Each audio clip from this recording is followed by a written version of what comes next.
बातमीपत्रामध्ये आता पाहणार आहोत सकाळच्या महत्त्वाच्या 100 बातम्या अतिशय वेगवान स्वरूपात सुरुवात करूयात। बीडमध्ये मराठा आरक्षण आंदोलनाचे नेते मनोज जरांगे यांनी माजी मंत्री धनंजय मुंडे यांच्यावर जोरदार टीका करत मराठ्यांच्या नादी लागू नको नाहीतर वाईट दिवस येतील असा इशारा दिलाय। तर पंकजा मुंडे यांनी राजकारणातून बाजूला जाऊ नये, त्या गोपीनाथ मुंडे यांचा वारसा समर्थपणे पुढे नेत असल्याचंही जरांगे यांनी म्हटलं। हिंगोलीच्या औंढा नागनाथ तालुक्यातील चोंडीतर्फे सेंदूरसेना इथे सार्वजनिक सभागृहाच्या बांधकामासाठी मंजूर निधीचा गैरवापर झाल्याचा आरोप करण्यात आलाय। हा आरोप करत नागरिक सोपान दाढे यांनी ग्रामपंचायतीसमोर आमरण उपोषण सुरू केले। मंजूर निधीतून तातडीने सभागृहाचं बांधकाम सुरू करावं अशी मागणी यावेळी करण्यात आली।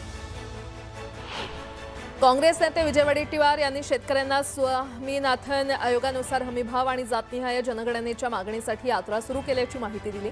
यावेळी त्यांनी महाज्योतीच्या निधीवरून राज्य सरकारवर टीका करत पंकजा मुंडेंनी ओबीसी नेतृत्व करावं अन्यथा काँग्रेसमध्ये यावं असं आवाहन केलंय। पंकजा मुंडे यांच्या राजकारणातून निवृत्तीच्या वक्तव्यावर करुणा मुंडे शर्मा यांनी जोरदार प्रतिक्रिया दिलेली आहे। पंकजा आणि धनंजय मुंडे यांनीच राज्यात गलिच्छ राजकारण केल्याचा आरोप करत दोघांनीही राजकारणातून बाहेर पडावं अशी मागणी त्यांनी केलेली आहे। तसंच परळीमध्ये स्वखर्चाने एक्झिट सभा घेण्याची घोषणाही त्यांनी केली। मंडल यात्रेदरम्यान काँग्रेस नेते विजय वडेट्टीवार यांनी ओबीसी जनगणना महाज्योतीसाठी अधिक निधी आणि ओबीसी विद्यार्थ्यांसाठी वसतिगृहांची मागणी करत राज्य सरकारवर जोरदार टीका केली। फडणवीसांनी महाज्योतीला 1000 कोटींचा निधी द्यावा अशी मागणी करत ओबीसी समाजाच्या हक्कासाठी लढा सुरूच राहणार असल्याचं त्यांनी स्पष्ट केलं। परभणी जिल्हा मध्यवर्ती सहकारी बँकेच्या अध्यक्षपदी भाजप नेते तथा माजी आमदार रामप्रसाद बोडीकर यांची बिनविरोध निवड झाली। तब्बल 12 वर्षांनंतर त्यांनी पुन्हा अध्यक्षपदाची धुरा स्वीकारली असून शेतकऱ्यांच्या हितासाठी बँकेमार्फत प्रभावी धोरण राबवण्याचं आश्वासन त्यांनी दिलं। नवी मुंबईत क्लस्टर पुनर्विकास योजनेवरून भाजप आणि शिवसेनेमध्ये पुन्हा संघर्ष पेटलाय। वनमंत्री गणेश नाईक यांच्या भूमिकेला विरोध करत शिवसेनेनं सर्वसामान्यांच्या घरांना विरोध केल्याचा आरोप केला असून गरज पडल्यास नाईकांच्या घरावर मोर्चा काढण्याचा इशारा दिलाय। मीरा भाईंदर महापालिकेने झाडांच्या धोकादायक फांद्यांच्या छाटणीसाठी 2 मॅक लिफ्ट वाहनं भाडेतत्वावर घेण्यासाठी 25 लाखांचा प्रस्ताव मांडलाय। या खर्चावरून वाद निर्माण झाला असून ई-निविदा प्रक्रिया न राबवता काम दिल्याचा आरोप सामाजिक कार्यकर्त्यांनी केलाय। मात्र या प्रकरणी महापालिकेची अधिकृत भूमिका अद्याप समोर आलेली नाही।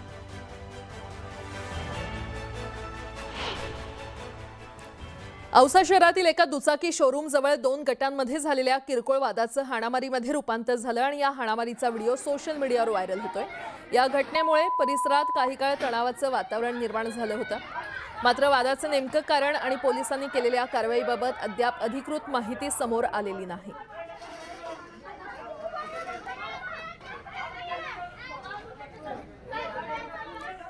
धाराशिवमध्ये किरकोळ वादातून 2 गटांमध्ये तुंबळ हाणामारी झाल्याचा प्रकार समोर आलाय। वाशी तालुक्यातील तेरखेड्यात हा प्रकार घडलाय।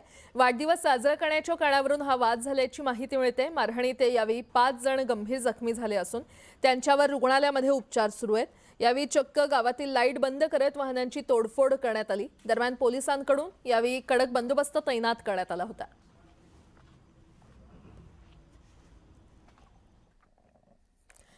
टीईटी परीक्षेबाबतचा निर्णय लवकरच कॅबिनेटमध्ये घेतला जाणार असल्याची माहिती उच्च आणि तंत्र शिक्षण मंत्री चंद्रकांत पाटील यांनी दिली आहे। हा विषय धोरणात्मक असल्यामुळे केवळ शिक्षण मंत्र्यांच्या पातळीवर निर्णय होणार नसून मंत्रिमंडळातच यावर अंतिम स्पष्टता येईल असं त्यांनी सांगितलं। यावेळी त्यांनी शिक्षक आणि पदवीधर मतदारसंघाच्या मतदार नोंदणीचं महत्त्व देखील अधोरेखित केलं। येत्या आठवड्याभरात शिक्षकांनी मोठ्या प्रमाणात नोंदणी करण्याचं आवाहन देखील करण्यात आलं।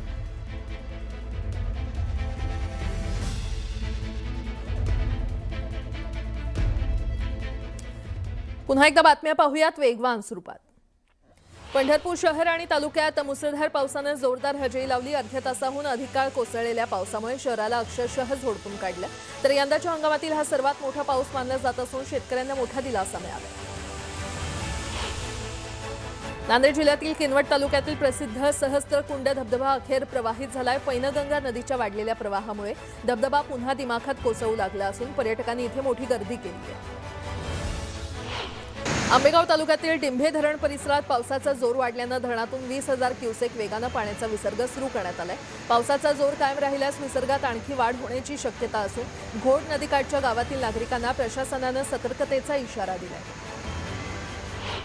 भिवंडी तालुक्यात रात्रभर झालेल्या मुसळधार पावसामुळे कामवारी नदी दुथडी भरून वाहू लागली आहे। शेलार गावाजवळ घाटावर उभी असलेली एक मिनी बस नदीच्या प्रवाहात वाहून गेली असून त्याचा व्हिडिओ सोशल मीडियावर व्हायरल झालाय।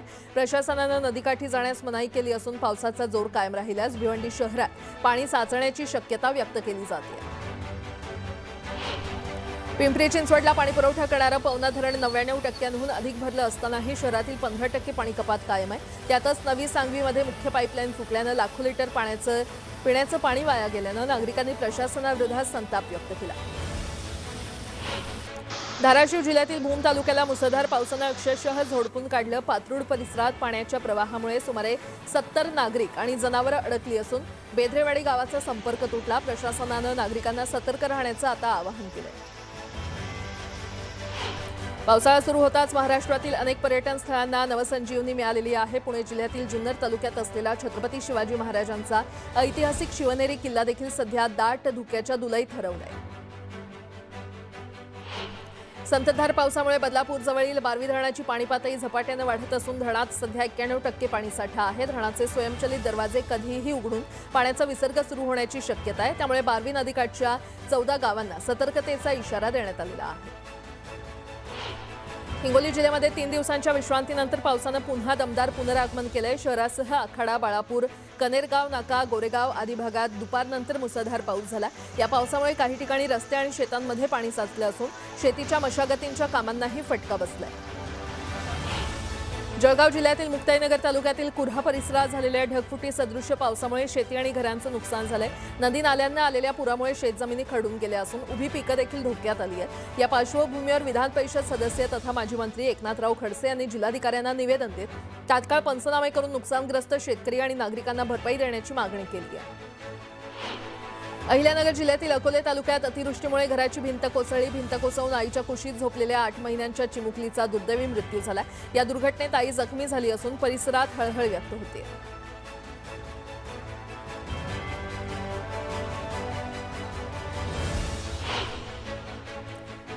यासोबतच इतरही काही महत्त्वाच्या बातम्या आपण पाहणार आहोत। तुर्तास एक छोटासा ब्रेक घेऊन लगेचच परत येतोय। पाहत रहा न्यूज 18 मराठी, आवाज महाराष्ट्राचा।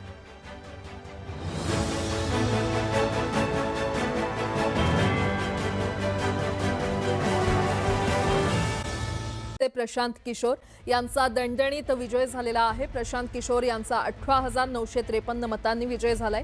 बांकीपूरमध्ये जनसुराजचे प्रशांत किशोर भाजप आणि राजदमध्ये तिरंगी लढत होती, पण प्रशांत किशोर यांनी तगडी झुंज देत भाजप आणि राजदचा पराभव केलेला आहे।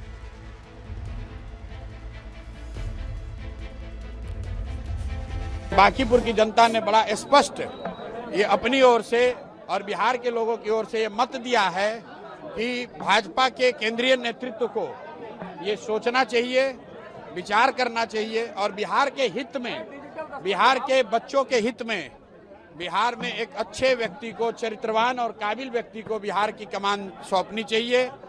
बिहार में हर हालत में शिक्षा हो, रोजगार हो, पलायन रुके, यही संदेश मैं इस जीत में देखता हूं। ये जो खासतौर से बांकीपुर की सीट का जो परिणाम आया है, निश्चित रूप से ये इस बात का संकेत है कि नौजवान का बुरी तरीके से मोह भंग हुआ है और जेनजी ने पहला सबक मोदी जी को बांकीपुर में सिखाया है, उनके वोट पर बांका चला के। ये तो झांकी है ना भैया, अभी बाकी है कुछ। वो नितिन नवीन का सीट है वो, फिर वही तो देखो, जनतंत्र मानने वाले लोगों की आंखें खुली है। अब अंधभक्त नहीं रहेंगे लोग, इतना ध्यान में रखना।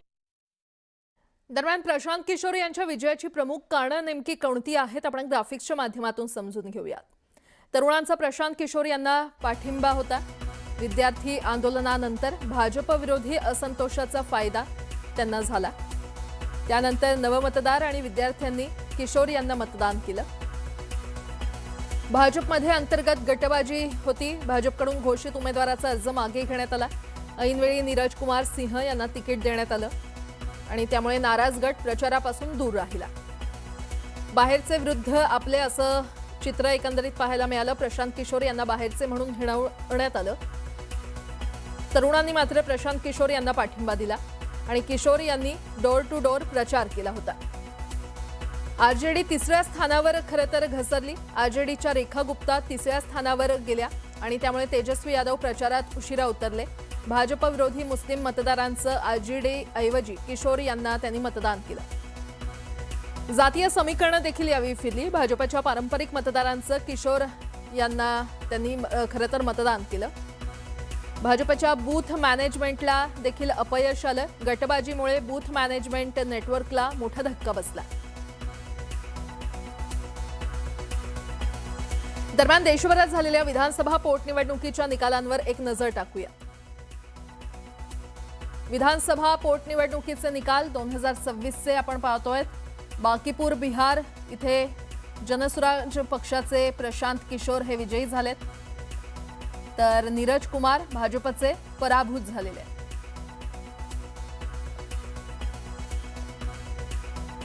मध्य प्रदेशच्या दातियामध्ये काँग्रेसचे घनश्याम सिंह हे 66,757 मतांनी विजयी झालेले आहेत, तर भाजपचे आशुतोष तिवारी हे 60,741 मतांनी पराभूत झाले. गुजरातच्या मांजलपूर इथे भाजपचे सतीश पटेल हे 55,781 मतांनी विजयी झालेत, तर 24,851 मतांनी काँग्रेसचे भिखा रभारी हे पराभूत झालेले आहेत.